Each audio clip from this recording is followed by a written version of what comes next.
What's going on, Ride the Wave Nation? I'm Jake Seymour, and I'm joined with Jamison Rin. And today we are going to be recording the 5th episode of the Garbage Patch Podcast. The Garbage Patch Podcast is presented by Ride the Wave Media and is sponsored by 10100.co. Yes, sir. 10100 is the only place where you can get tickets for a fraction of the price.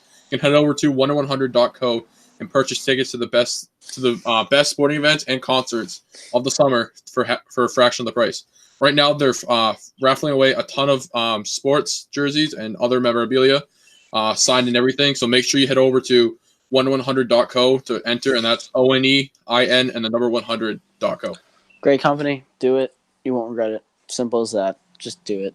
$7, $8, $13. $7 for a $700 jersey. Are you kidding me? Just do it. Just spend it. easy money. I spent that on drinks today. Gatorade. Why not do it for a chance of an awesome a Jason Tatum signed jersey? Why not? But for real, do it. Just do it. I believe they have I think this week's lineup is Paul Pierce, Larry Bird, and Kevin McHale. I want to say something like that. But they got some good stuff. Make sure to go check them out. They have that.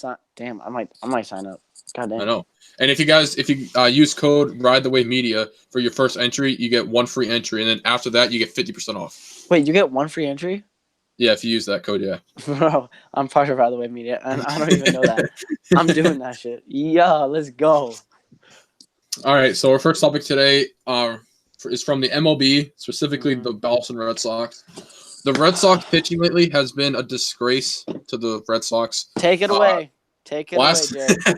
Last night, the Sox played the Dodgers. They were riding, I believe it was a 5-game win streak at that point. They just beat the Dodgers the prior night before, and stuff was looking good. And, of course, in typical Red Sox fashion, they lose 11-2. Right when they start to look good, they just lose by 9 runs. Chris Sale was horrific on the mound. He only went 4 2/3 of the innings with 7 hits, 5 earned runs, 1 walk, and 7 strikeouts. I don't know what's wrong with him. He's had some really good games. There was the beginning part of the season, ESPN was showing, I believe he had an ERA of 7, and then the next couple of games he had an ERA of 2, and then after that his ERA was back up to 5 or 6. All right. Question, and anyone who's watching this who doesn't follow baseball, like your boy, the Boston Mariner, what the hell is an ERA? Because I was watching the game last night. Okay, yeah, I was sitting down with my pops. I was eating some ice cream. I was watching the game, and they put stats and whatnot, and I was era. I was super confused. So you got to explain to me what is ERA. So the ERA is your earned run average, and ER is your earned runs. So the Dodgers, they won 11-2, but looking at so all their runs were earned. But let's say the Sox, right? So let's say the Sox score 5 runs. Oh shit. But let's say that one of the guys that scored got on base because of a walk or an error of some kind. He didn't get a hit to get on base. So if he scores, the error is the run is a run, not an earned run. Hold up, I got a bloody nose right now. All right. You keep explaining this. Oh my god. Okay, I'm gonna get some tissues. Sorry, Ride the Wave Nation, but I don't want to bleed all over myself. I'll be right back. Keep explaining what an ERA is, because I'm not gonna. Okay, and keep going, keep ranting. Imagine I'm here. I'm very sorry, but I'm about to bleed out. Just go. You're good. All right. So an earned run is, like I said, it's a run that the runner scored because he got a hit on base, where as a regular run is someone that walked or got on base from an error. They didn't hit the ball to get on base. So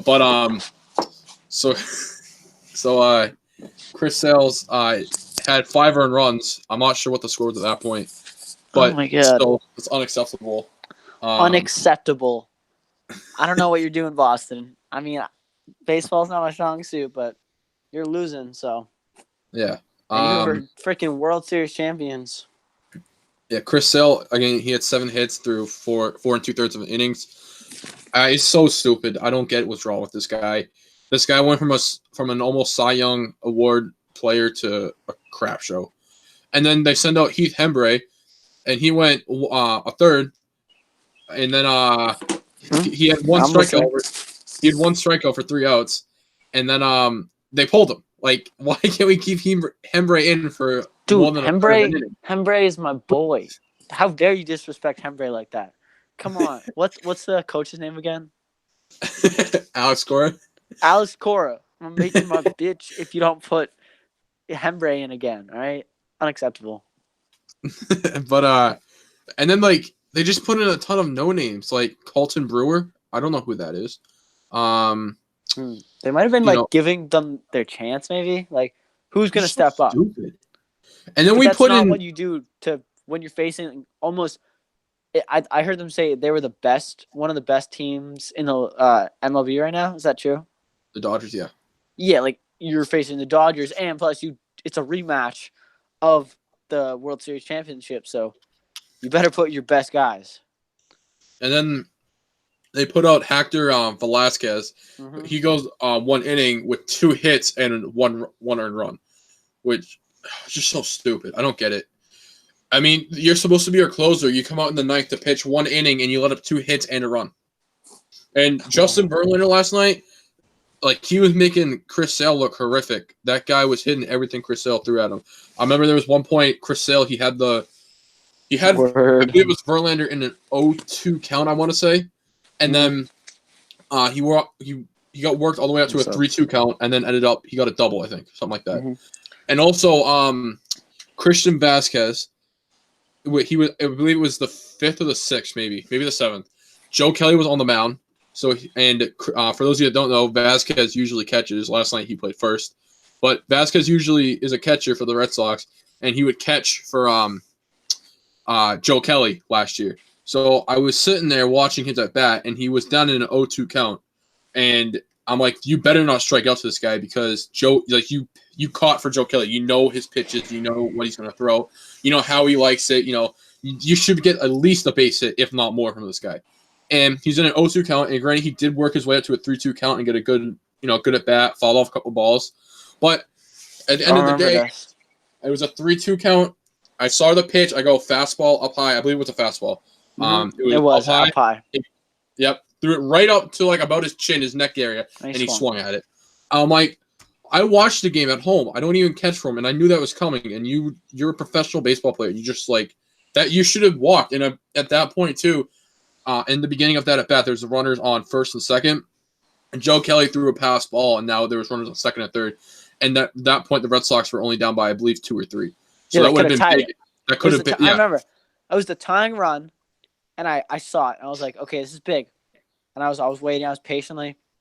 I was like, edge of my seat, kind of waiting, and then they threw it, and I was like, okay, we're done. Like immediately, I was like, okay, we're. And then they hit back-to-back homers.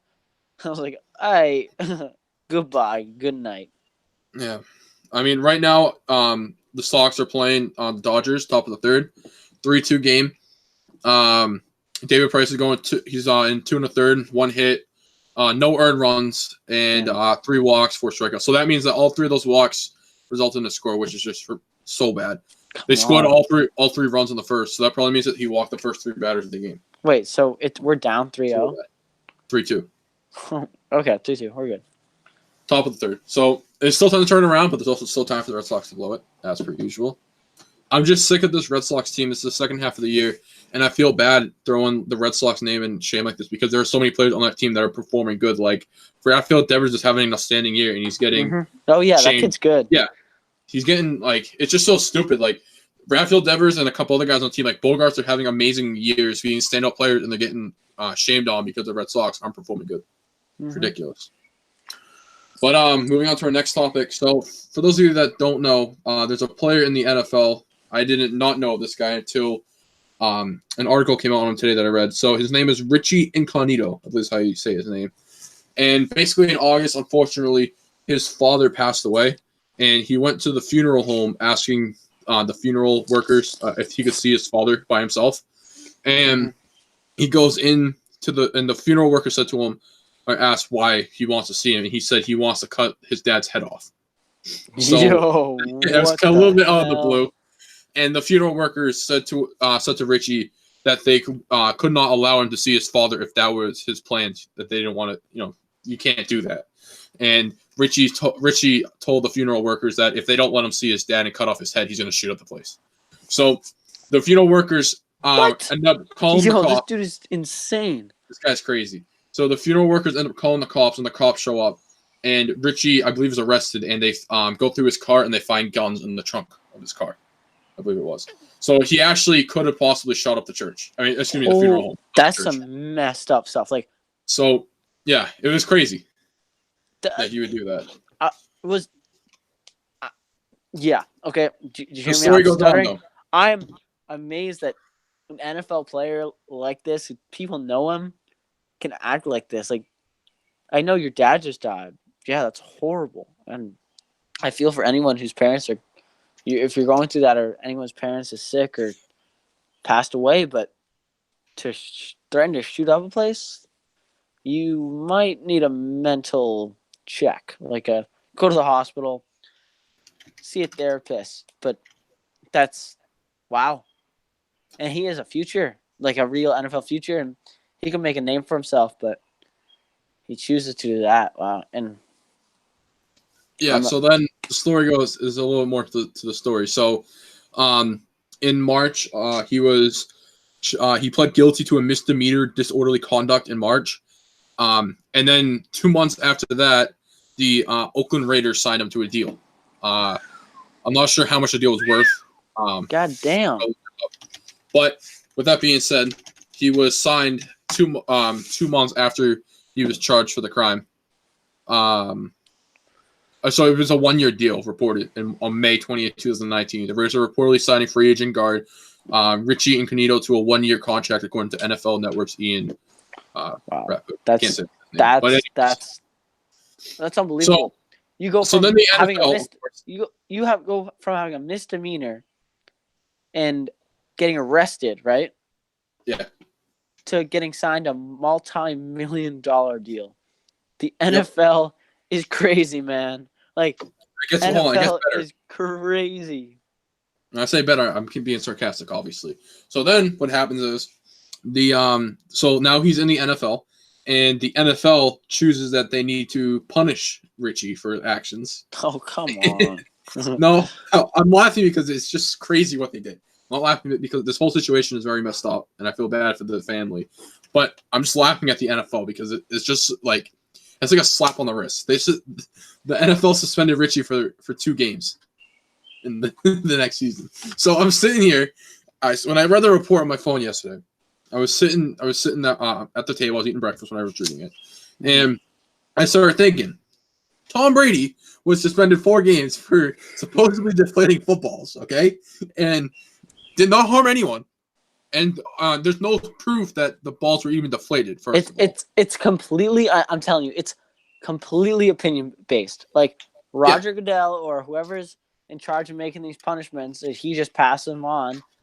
They just don't give a crap about crimes. But if Tom Brady, who everyone hates besides New Englanders, people respect him, but they hate him. Like everyone hates, they're gonna punish him for deflating football. And maybe they were whatever. We're past that now as a Patriots organization. But to completely base a punishment off an opinion is unfair to everyone and basically corruption. It's what the system, like the laws have been created to stop opinion-based punishments. Like, look at all the governments and all the jail systems. I know it's a big comparison, but look at those systems, and they've eliminated opinions, except for juries, but the juries have to hear the facts. You have to lay out the facts, and the facts prove if someone's guilty or not. Yeah, and also I just want to throw in there too with comparing the punishments is, so Richie got the 2 games, right? And also Kareem Hunt that got 4 games. Mm-hmm. And who was the other guy that got like 8 games? That was I always forget the guys' names. Oh my god! Wow. It's like both of them. They're like the Chiefs. God dang it, man. Well, anyways, one of them got 8 games for beating up his kids and domestic violence. His kid. And the other one got 4 games. Tyreek Hill, right? And the other one got 4 games for abuse on his girlfriend at the time, kicking her in the elevator. But with that being said, too, is that so they both got double. So Kareem Hunt got double what Richie got, and the other guy got almost 4 times as much as what this guy got. And I mean, all 3 of those situations are like awful situations, but it's just like they're all across the board with the NFL. It's like, where's the consistency with this? It's ridiculous. There is none. I'm telling you, it's completely opinion based. That's my theory. That someone is looking at the facts or looking at the story. They're not looking at the facts even. I'd be surprised they hand them a file, be like, hey, this person did some screwed up stuff, and we need to punish them. We need to send a message in the league, and then that person gets it. He is just say over all the punishments, gets it, opens it, beating up his wife, 4 games, kicking his son, 8 games. Oh, Tom Brady for deflating a football? Yeah, that's definitely 4 games of the regular season and one of the most important years. Like, what? That pisses me off so much that an organization as big as the NFL, would you say it's a $1 billion organization or multi-million? Yeah, it's definitely in the billions. Yeah, definitely billion. All right, $1 billion organization basing their punishments on opinions. Like that's my theory right now, that it's completely opinion based. Doesn't matter about the facts anymore. Like, people hate Tom Brady, the NFL hates Tom Brady, the NFL and the NFL organization, and like especially Roger Goodell, fuck him. And the Patriots organization are always clashing. Like, they've never liked each other. As far as I can remember, they've never really liked each other. Never been fans of each other. They faked it, yeah, but never been fans. And so you see this in the Deflategate, whatever we're calling that BS, that Tom Brady gets suspended 4 games of the regular season. That's a quarter, because there's 16 games. That's a quarter of the season. I mean, granted, didn't we make the Super Bowl that year too? Yeah, that was the Super Bowl 51 year. Did we win? Yeah, that was the year with the Falcons. We won. Are you kidding? Like, we just stuck it to them. Like, we're like, no, screw you, Roger Goodell. We're gonna win. Like, that's unreal. Oh, right, because they lost in 52 and then they just won. Yeah, I'm so happy they're champions. Tom Brady gave the NFL a 4-game head start and also a 28-3 head start in the Super Bowl, and he still won. If that doesn't take out, I don't know what does. Like, they eliminated him from playing or having anything to do with the team. Because when you're suspended, you can't sit on the sidelines. You can't go to practice. You can't talk to anyone. You're completely blacked out from the team. And he still won the mother effing Super Bowl. Crazy. Tom Brady's a GOAT. But bring this back to the NFL and the inconsistency. The problem with all of these like the suspensions in the NFL, the problem with it is that it makes like we're doing right now. We're comparing the different crimes that these 3 players have committed to each other and saying, well, this guy only got two games and this guy got 8, and like where all these crimes are so bad, and it makes it worse for the NFL that they do this, because they might think it's helping them because they're making money. No one remembers, but we're here talking about these three players, and it almost like downgrades the crimes a little bit, because like we just said, oh well, Kareem Hunt only kicked his girlfriend. He only beat up his girlfriend, which is still bad, and we should not be saying only. That's what I'm saying. He only yeah. What? That would be like saying same thing with Tyreek Hill. He's like, oh well, he only beat up his kids, and Richie tried to cut off his dad's head. It's just so crazy that the NFL has come to this, and it's been like that all the way from the crimes and to the officiating on the field. Do you think he's going to jail, right? Richie and I don't know. Do you go to jail for misdemeanor, or is it just no? I'm talking about threatening to shoot off a place. No, he pled guilty to a misdemeanor. No, after bro, he threatened. He had possession of guns and he threatened to use them to shoot up a funeral home. Do you think he's going to jail? I don't know I think what he got charged for, I don't think he goes to jail, though. What? Didn't this just happen? So it says Incognito pled guilty to a misdemeanor disorderly conduct. And if I click on that, it says... Oh, hold on. No, the time when he threatened... Is that misdemeanor the threatening to shoot up the funeral home? Yes. He got a misdemeanor for that? Yeah. No. I just Googled it right now. It says, in most locations, disorderly conduct is considered a misdemeanor offense. Misdemeanors are considered to be less serious than a felony crime. However, a misdemeanor crime can still carry significant Yeah, criminal no, yeah. consequences, A such as 1 felony year. a felony is more than a year in prison. Yeah, Misdemeanor, but like, do you think he's going to jail? I don't know. It didn't say in the report that he was, so I don't think he is. That's wild. I'd put someone who threatens to shoot up a place and has guns in his car. I'd put him in jail instantly. Yeah, but it doesn't have something to do with the fact that in the U.S. court systems that you can threaten. Isn't threatening and actually doing it not equal or something like that? No, it's not. It's just words. It's freedom of expression.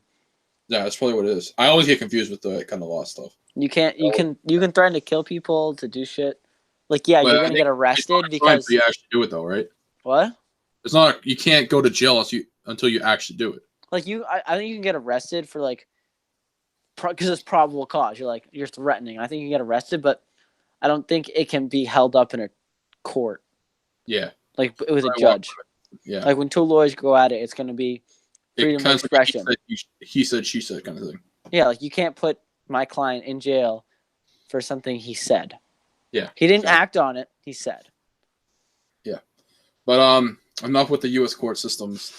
See you later, government. Topic. That's summer vacation. That's until September. We gotta learn about that Summer vacay, bro. I'm chilling with my Hawaiian shirt and my hat backwards, one button only in the summer, bros. Broskies, one button only.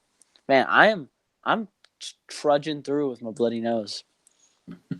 I apologize for that. No, you're good. It really wasn't my fault. Oh, I'm not apologizing to you. I'm apologizing to all of our viewers. Try to make you feel better, Joe. Come on. Thank you. Appreciate it. Going into our next topic. So the Celtics just wrapped up. Unfortunately, they wrapped up their summer league. Celtics had a pretty solid summer league. They were 4-0. They played the Grizzlies Saturday night, and they lost to them. I don't know the score, but it was within like 5 points. But going off all that, the Celtics beat the Grizzlies 2 nights prior by like I think it was like 25. 25 points, yeah. 25 to 27 points. Like, and now the Celtics come out Saturday night and they blow it and they lose. I'm taking this one. In my opinion, I think it was bad coaching. Yes, you have Carl Lawson. Okay, cool. She's a good coach. She's an assistant coach. Scott Morrison. And I don't know the other rest of the coaches because I'm just not paying attention to Summer League right now. And they just got hired. I mean, I am religiously watching the Celtics, but the coaches haven't got on my radar yet in terms of like what they've done and who they are and whatnot. But of course, Carl Lawson, because she's the first female coach in the Celtics, and Scott Morrison, the head coach. I think it was bad coaching. Yeah, they could have used Taco Fall, who only played like 6.5 minutes, something like that. They could have had a better approach to that comeback. They almost did it, but I think they should have used more of their timeouts and really utilized Carson Edwards. And yeah, he is insanely good right now. Like in the summer league, I think he's going to do great in the NBA. I think he's going to do really well. Taco? No, Carson Edwards. Oh, Carson Edwards, yeah. Like the ending of the game when we had 2 or 3 solid possessions to either tie or improve the deficit to like 1 or 2. Carson Edwards was in the corner the entire time. He wasn't setting screens. He wasn't involved in the plays. He's your man, okay? He has showed it. He has proved it in the other games. He is your man, okay? He proved it in this game. He hit back-to-back-to-back clutch threes. He just pulled up, was like, yeet, and it went in. And so when you're having your man in the corner, like, yeah, okay, whatever, it's a summer league. Let's not take this seriously. Let's give everyone a chance and everyone a chance to step up. You can't have that mindset in a summer league game. You have to show the players and the players who are auditioning or so for a roster spot. You just show this is the NBA. This is what happens. Like, we have roles in the NBA. Okay? As maybe some people don't like roles, but they are extremely important. They're unique to every team, but roles come into a big are very like it's a big play with roles. I totally botched that. But you have to show the younger guys, the people who are fighting for a roster spot, that This is your role. Let's do it. If you can execute your role to perfection, I think you might deserve a roster spot, or you might show other teams this guy's good. He can. I want him on my team. And in this summer league, it was a free for all. It was Jeff Green, it was Onuaku, who's a big man, power forward, taking the ball up. It was Harrison, some of the no names that we signed for summer league, taking the ball up, controlling the game. Okay, Carson Edwards, yes, he's a draft pick, but he's still better than them. He's proved he's better than them.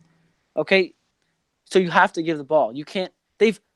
The other players had their chance to step up. I'm looking at the coaches. They should have called the timeout in crunch time and be like, hey, guys, slow the hell down. We're giving the ball to Carson Edwards. He can hit shots. He's proved it time and time and again. Give it to Tremont Waters. He's motivated, and he can hit shots. Give it to Grant Williams. Yeah, these are all our draft picks, but they've proven that they're good. Onuaku, he can hit a three. Put him in the post. All right, take advantage of the weaker guys. Do a pick and roll. Get a switch. Do coaching. I'm looking at Scott Morrison. And you could coach on the sidelines. You can yell him, be like, high pick and roll. Let's get it to the big man. Let's get a switch. Anything. You could pick and pop. Who knows? Tremont Waters, nasty mid-range game. Grant Williams, he can hit threes if you need it. You can just drive and pop. Carson Edwards, his off-ball movement is superb for a rookie like that. And so you have to utilize. The coaches, they have to see that. They have to see that these players have proven themselves and they want this. They're gonna be on the team, so why not give it to them? Don't say, okay, these players are not gonna make a roster, so let's throw them a bone and let them have a good time in summer league. No, I call BS. This is NBA basketball. You gotta take this shit seriously. Yeah, you're on the coaching staff now, helping the summer league. You have a guaranteed job, but you have to take it seriously. And in my opinion, I don't think the coaches took it seriously at the end of the game. They let the players fight, and they almost got it. But with the players fighting, you have to have that. You have to push that, and then you have to push that. Okay, players fighting, good. Fight. And then I'm going to bring in coaching here to direct that fight, to control the game. Because coaching is one of the most important parts of basketball. The coach can control the game, and a good coach can be the deciding factor in a basketball game at any level. And That's why the Celtics beat the Bucks a couple years ago, because the coaching. Exactly. And looking at the summer league, I just didn't see that. And yeah, they're all assistant coaches, G League coaches, but they're still coaches. That's professional basketball. G League is professional basketball. Don't get me wrong. Yeah. And Carl Lawson should have been like, yo, Scott Morrison, step up your game, all right? Any other assistant coaches should have seen this. And I really hope they don't bring that to the Boston Celtics. That would really suck. Brad Stevens knows how to play roles. His system is who steps up, who is stepping up, I'm going to play you. Who's doing well, I'm going to play you. It's more of a competition system, and like the best man wins. It's not you've proven yourself to be good in other games. Like, we're going to pay you a crazy ton of money, and you're just going to start for us, no matter how bad or good you're doing. And yeah, that happens with the Celtics sometimes, with like Kyrie Irving, because he's proven himself good and he's a championship, and you need him on the floor. And he's playing well. He's the best point guard in the game. I'm sorry, people have different thoughts about that, but skill-wise and basketball-wise, he is the best point guard. But he did that. He proved himself that I'm good enough. I've been playing good enough to be having a starting position. And I'm like, I want to lead this team. He didn't lead that team. He said he wanted to. He didn't. That's not the point. The coaches have to have a take on it, have to control the game. That's where it is. Coaching is the most important part of the NBA, part of basketball. No, screw the NBA. Coaching is most important part of basketball. Wow, I screwed that up, but I hope you guys get this point. Yeah, I mean, I see what you're saying with the whole coaching thing, but also like, I kind of like look at it the other side, because the Celtics don't care if they win the summer league. They should, though. That's the whole point. you have to take I take every single type of basketball seriously. Pickup games at the Y, I'm diving on the floor for loose balls. Don't get me wrong. I go nuts, whatever. But Summer League, it's called the NBA Summer League. You're playing in the NBA. The NBA is paying attention. Everyone is paying attention to you. And the coaches.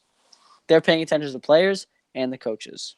The spectators, yes, they watch the players.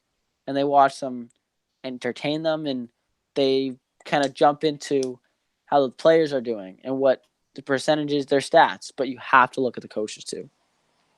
Yeah, but I'm looking at it from like a front office perspective. Like Danny Ainge knows what this coaching staff can do. Brad Stevens knows what this coaching staff can do at the summer league. So why don't you they're all there for a reason, and like they know that they're good coaches, right? And I do agree with you that they should have called timeouts towards the end of the game in the 2-minute mark when they're just let them play.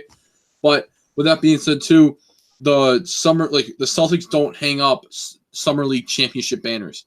The Celtics hang up NBA championship banners. We don't even hang up conference or division banners. Okay, the Celtics hang up championship banners, and Danny Ainge doesn't. So Danny Ainge does not care if the Celtics win the summer league. No, his thoughts behind it is, okay, I know what Carson Edwards can do. I know what Tremont Waters can do. I know what Williams can do. But what can that no name on the bench that hasn't played a lot in the last 4 games? What can he do? I want to see how he does, and I think the coaches, I think this is why Taco didn't play a lot, because they know what Taco can do. They saw him play. They saw how he how he plays. And I don't think he's getting signed. I think that parts into it too, that they're not 100% sure if they want to sign him. But by playing him a ton of minutes, it was taking away minutes from players that they're on the fence about, that they don't know a lot about. Like I think they're on the fence about Taco, but they've already seen so much from him that they don't need to see him play some more in Saturday night's game. And it's the same thing with some of those other no names on the bench.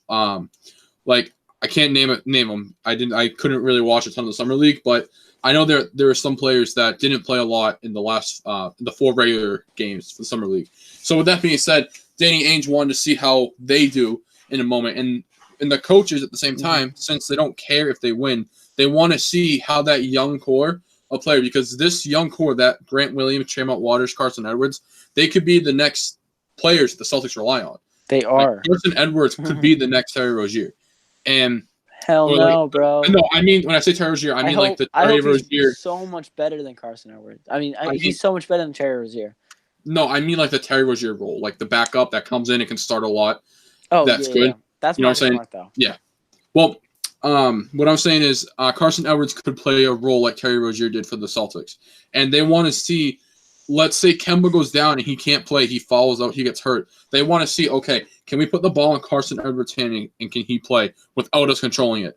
That's why they weren't calling timeouts, that they wanted to see how the young core reacted to this deficit they were down. And they almost did it. I mean, I think with those timeouts, I think they would have had it. And I don't think it's so much more on the coaching, and I think it's just basketball, just how it was played, because I think Danny Ainge said to him, just let the guys play. Don't call timeouts. Don't worry about all this stuff that we would usually worry about in a tight game in the NBA. Just let the guys play. I want to see how they can do. Because Danny Ainge doesn't care if they won Saturday night. He wants to see how they do. I think I'm taking this shit way too seriously. It's just I said this to Jamison. We were talking about the summer league, and I said, he's like, "Oh, you gotta watch summer league." And I'm like, yeah. I mean, I try and watch it, but I'm a little busy this week. He's like, "Oh, you gotta watch it. I'm like, dude, the summer league is like a glorified NCAA tournament.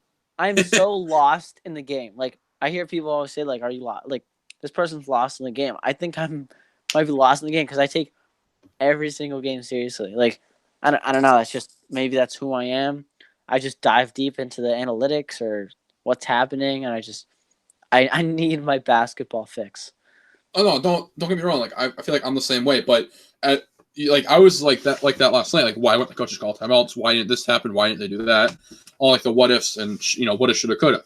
But with all that being said, is you look at the summer league, and with it just being a glorified NCAA games or season, it's basically college. It's basically college ball with a couple like not vets, but sophomore, junior. Jarrett Allen should not be playing in the summer league. No, he shouldn't. He was a starting center for the Nets who made it in playoffs. Like and he's a See, that's beast. a team. The Nets are a team that thinks if they win the summer league, they're like the holy grail of basketball. If they win the summer league, No. I mean, in because the next they 3 years, power they're into going to summer be league. insane. But Now, if the Celtics were in a Brooklyn Nets position or a Phoenix Suns position, they want to win the summer league because that would be the only thing that they would have looking forward to. But the Celtics have so much more to look forward to. And saying that from the Phoenix Suns perspective, it hurts You're me to say. goddamn right, Jake. We have so many things to look forward. Kemba Walker. I think we can. I think we should dive into this in the Boston Power Hour later tonight, or you should go check that out if you're not watching it tonight. But the importance of Jason Tatum could turn the tide of the Eastern Conference. I'm saying it right now. He will definitely, he's guaranteed turning the tide of the Boston Celtics. If he plays really well, him and Jaylen Brown, if they play really well, we are going to the finals. If they play badly, we'll be a we'll be a 5-3 seed. Okay? But if they play really well, they really step up the game, which I've been seeing. They've seriously stepped up their game. They're training. The reports I've heard and things like that, they will turn the tide of the Eastern Conference. And we can make it into the finals in the next 3 years. I'm telling you, Boston, this is the squad we want. We're the underdog. No one's talking about us. Okay, Kemba Walker brought a lot of media. It was like, and the end of Kyrie. But when they're talking about finals contenders, when they're talking about who's going to be in the Western Conference final, who's going to be in the finals, who's going to face LA, because LA is going to the finals, unless there's an upset with the Jazz. What LA team? What LA team? I have not made up my mind, okay? Cannot ask me that yet. I'm not commenting, okay? They're both insanely good. I can't wait. I bet they're going to have them going against each other during Christmas. I cannot make a decision yet. I have to dive deeper into their roster, and I need to do so much more research. Like, I haven't seen enough. And I've never seen any of these type of players play with each other and against each other, so I have no idea. But back to the importance of Jason Tatum. He is the key. Jason Tatum, yes. Jaylen Brown, I believe he will be fine. If Jason Tatum is good, Jaylen Brown will be an all-star. No question. Jason Tatum, I think he'll be an all-star if he's good. But he decides how hard he works during games and practice, whatever, how hard he works, how hard he produces, how well he produces. That will be the deciding factor in the Eastern Conference and for the Celtics. Jason Tatum, third year of his NBA career, it's Jason Tatum. It always has been and it always will be Jason Tatum. If he busts this year, we're screwed. We're not going to the finals. But if he performs well, which I think he will, it's looking like that. We could be a finals trip. Imagine Boston back in the finals. Yeah, and I want to touch on that Jason Tatum topic really quick. I was thinking about why you're saying that, comparing him to Paul Pierce, and this year coming up, this will be his third year in the league, and this was around the time when Paul Pierce really started to kick up. Like, Paul Pierce, I believe it was his third season that he had that 40 points on the Lakers, and that he got the nickname The Truth from Shaq. And that fourth year, I believe it was 2002, he had the when he carried the Nets. He carried the Celtics past the Nets in that crazy fourth quarter when they're down by like 22 points or something stupid like that. They ended up winning that game. They ended up losing the series, but they won the game. So I'm looking at Jason Tatum, and he's entering his fourth year. He's going to be a junior this year, going to be a senior the next year after that. This is where Paul Pierce really started to step it up. Jason Tatum has been amazing these last 2 years, but if he performs like he has his rookie year or even his sophomore year in this third season, he's going to go down the drain. He has to improve. He's not ready to take the helm of a team, and we're giving him the helm of the Celtics. Back then, you can make it was just Paul Pierce. Like, yes, you had great supporting cast, but it was you had a Tony Walker, dude. What are you talking about? It was just Paul Pierce. But saying they were the Jason Tatum and the Jaylen Brown. Yeah. Yes, but I'm saying like it wasn't as big as Kemba Walker, Gordon Hayward, Enes Kanter. Like, they didn't have. This is a better, in my opinion, this is a better team than back then when it was just Paul Pierce before the big three and stuff like that. Imagine, I think you can't knock Paul Pierce for what he did.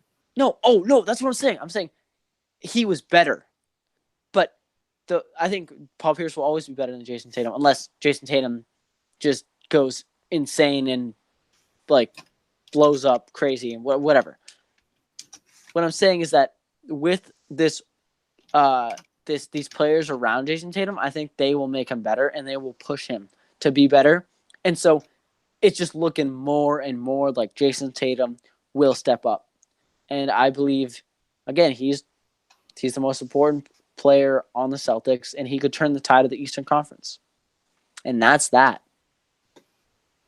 Yeah, I mean, I was just real quick. I was checking Paul Pierce and Jason Tatum's stats throughout from their first 2 seasons. Mm-hmm. And granted, Jason Tatum was a year younger. He only had 14 points his rookie season, where Paul Pierce had about 16. And then by Paul Pierce's... I told you. He's better than Jason Tatum. I know that. Yeah. And then also just, I'm just because I like to compare these people. And they're in his third and fourth season, Paul Pierce averaged 25.3 and 26.1. Those are some pretty hard numbers to beat. I think he can do it. I just think it's a matter of time I think it comes down to whether Brad Stevens is ready to give Brown the keys and say, go. Or not Brown, Tatum. I mean, Tatum. I'm sorry, Tatum. I think he's giving Kemba Walker the keys. I think that's what I'm saying. I think he's giving the entire season, I think he's giving the entire team the keys, in my opinion. I think that's the smartest move. Be like, hey, work together on this. He gave Tatum, I saw this in his rookie year. He gave Tatum the keys in the playoffs. He had to. Yeah, of course. He had to give it to him, and he showed up. I think halfway through the year, I think the Celtics are going to be a meh team. I think they're going to be a 4th, 5th seed maybe. I don't see him going top 3 by the All-Star break. I really don't. I think by the All-Star break, Kemba Walker will have the keys, and he's going to come back from the All-Star game, and Stevens is going to take the keys and give it to Tatum and say, go. And I think I don't think Kemba Walker get the keys from the start. No, I think Kemba Walker is good. Don't get me wrong. But I saw what he did in Charlotte. I saw what he did, and I feel like his performance with the Celtics this coming year is going to be a little bit better version of a Charlotte Hornet Kemba Walker. I feel like he's going to have a similar season to Isaiah Thomas. That's insane, by the way. Because Charlotte, it was just him, okay? But he had a bad coach. He didn't have a good coach like Brad Stevens. No, exactly. That's what I'm saying. He's going to have even better. And plus all the supporting cast. Kemba has never played with these players like this. He's just going to blow up, and he's going to make everyone else better. He's going to be dropping 25 a night. And then Jason Tatum is probably going to be averaging 20 a night. Brown, 15 to 18. Gordon Hayward, depending on how well he does, how well he recovers, probably around 10 to 12. But that's still insane. And he's probably going to have a ton of outbreak performances with 20 points. And then throw Enes Kanter. When was the last time you saw an NBA team in basketball win an NBA championship with their point guard being their best player? And don't say the Warriors because Steph Curry did not show up in those finals. No. That's Kevin what I'm saying. I don't think Kemba Walker can carry us to a finals. I think Jason Tatum needs to take the keys. Exactly. That proves even more that how important he is. He needs to be our best player. Yeah, in his 3rd year, I'm looking to him. I'm looking at Jason Tatum being our best player. And I think he will work his way up, but I think eventually towards the end of the year, come that final playoff push, okay, what seed can we get? I think Jason Tatum will step up, and Kemba Walker will be like, I'm here for you. I'm going to play my hardest. I hope you play your hardest, but I'm here for you. I'm supporting you. Let's do this together. That duo, because it's a league of duos now, is going to be filthy. Plus, Jaylen Brown and Enes Kanter and Gordy and Brown, it's going to be great. I think I'm really looking forward to this season. Yeah, and real quick, I want to end it with this one last note. I really hope the Celtics didn't tell Kemba Walker that this would be his team. I really hope they didn't do that. I really hope they said, "Hey, you want to come play for Boston? Then come. Let's play." Because if they told him that it was going to be his team and come the All-Star break or midway through the season, that point, and Kemba has the keys and they take it and give it to Tatum, I can see some really bad chemistry stuff happening there. I can see some really bad stuff. What I've seen and what I've read from Kemba Walker, He's very mature. Oh, he's very mature. He's a And I very think that Boston attitude. But if a team tells you one thing and they do another, that plays yeah, with your head. that's messed up. That I really hope. Same with you. I really hope. I don't think so. I think Boston might have gotten that. Be like, hey, you're a leader. Like that's why we want you. We want you to lead this team. But if players are stepping up, we want them to not lead us per se, but we want the ball in their hands. Like that's Brad Stevens' system. Yeah. But yeah, I'm same with you. If they told them this is your team, we're kind of screwed. I hope Jason Tatum lives up to his potential. It's gonna be an interesting year because I can't wait for NBA basketball. Screw summer. I'm ready for October. Give me October. God damn it. it's going to be interesting to see what happens with Jaylen Brown and his situation with the Celtics. I'm excited to He see might be out the door. He could be out the door in February. Who knows? Oh God. Get us that second or third All-Star that we need. I'd be down to see Jalen walk for Jimmy Butler. I'm not going to say no, or see him walk for Miami's not going to let him be. Or I don't. Miami's Yeah, signed to a contract. You need a trade for Jimmy Butler, dude. That's what I'm saying. If we went to Miami and said, "Hey, you want Jaylen Brown for Jimmy Butler?" Okay, No way they'd ever do that. I'd do that. Or if we went to like maybe next year if Jaylen Brown. Yeah, but Jaylen Brown's next year. Jaylen Brown is a free agent. That's the problem. Yeah, Jaylen exactly. Brown. How are we going to trade him? We can't trade him. He's a free agent. Exactly. No one's gonna. There's no way in hell we're getting Jimmy Butler out of Jaylen Brown. You'd have to throw in at least. Oh, you got to throw some picks, obviously. But I'm saying that would be the core. So you have to throw in another player like Vincent. Like honestly, maybe Gordon Hayward to get Jimmy Butler. Miami needs Jimmy Butler, and he's very valuable to them. So you need players like that to match his how valuable he is to Miami. Maybe not Jimmy Butler, but I wouldn't be okay with seeing Jaylen Brown be moved for a third piece, like a Ray Allen or I'd be down for that. But yeah, dude, the NBA this offseason has shown how crazy the NBA. Okay, I think that's a wrap on the 5th episode of the Garbage Patch Podcast. Remember, 1-100, they're doing jersey giveaways, $7, man. Cop that stuff. Sorry about my bloody nose again, but hey, you're just going to have to deal with it. I don't give a crap. We will see you in a week or so. Announcement. So since basically only the MLB is going besides free agency, but that's pretty much over. We might be here and there with this podcast, depending on how much content we have to talk about, because I don't know jack shit about the MLB, and I don't want just.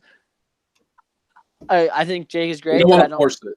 Yeah, we don't want to force it, and it comes down to how many times can we bitch about the bull. Yeah, how many times can we bitch about the Red Sox bullpen? Yeah. We've made it clear that we do not like them, and that needs to change. But that's a wrap on the 5th episode of the Garbage Patch Podcast.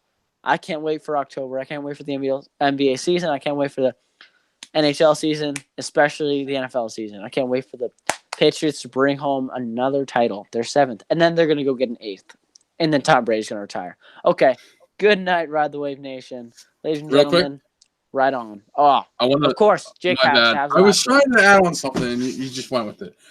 Make sure you guys keep up with us on social media. Our Instagram, Ride the Wave Media. That's also our Twitter. I believe it's RTW Media is our Twitter. Make sure you follow me on Instagram at Boston Sports Center 617, and my Twitter is BSC 617. And make sure you follow Jamison's Instagram. He changed his username to the Boston Mariner. And make sure you guys check him out. And also, Twitter is where I do all my analytics and where I really dive deep. My focus was on Summer League. Now it's might be on free agency. That's super controversial, but I like controversial. Come at me, bro. Come at me. Fight me in the comments. That's what they're there for. But that's going to be more of my focus now since Summer League is over, the Celtics Summer League. It's more focused on Boston Celtics analyzation, but whatever. It's NBA all around. The Twitter's where you get all the good content, but I'll be posting my most controversial or best tweets on Instagram at the Boston Mariner, and my Twitter is Beantown Mariner. Yeah, so make sure you guys follow us over there, and make sure you guys follow all the other Ride the Wave media accounts: Ride the Wave MMA, Ride the Wave NHL, Ride the Wave NBA, which me and Jamison are a part of. Ride the Wave MLB, and the main page, Ride the Wave NFL. Almost forgot about that. My bad, boys. And Ride the Wave Media, the main account. We've done our plugging. Do you want to talk about the Garbage Patch Instagram? Oh yeah, so we made an Instagram account for the Garbage Patch Podcast. If you guys, it's at the Garbage Patch Podcast. Simple. We're just gonna get started. We just created the account tonight. Yeah. So I'll update the description down below with the username because I kind of misspelled garbage. I gotta go back and fix that, but we'll be good after that. And so yeah, it's a brand new account. Make sure you guys will follow that. That's where we'll be posting, promo videos and other random stuff that's related to the podcast. And with that, boys, I think that's a wrap. Right on, baby. Right on. What's up, boys?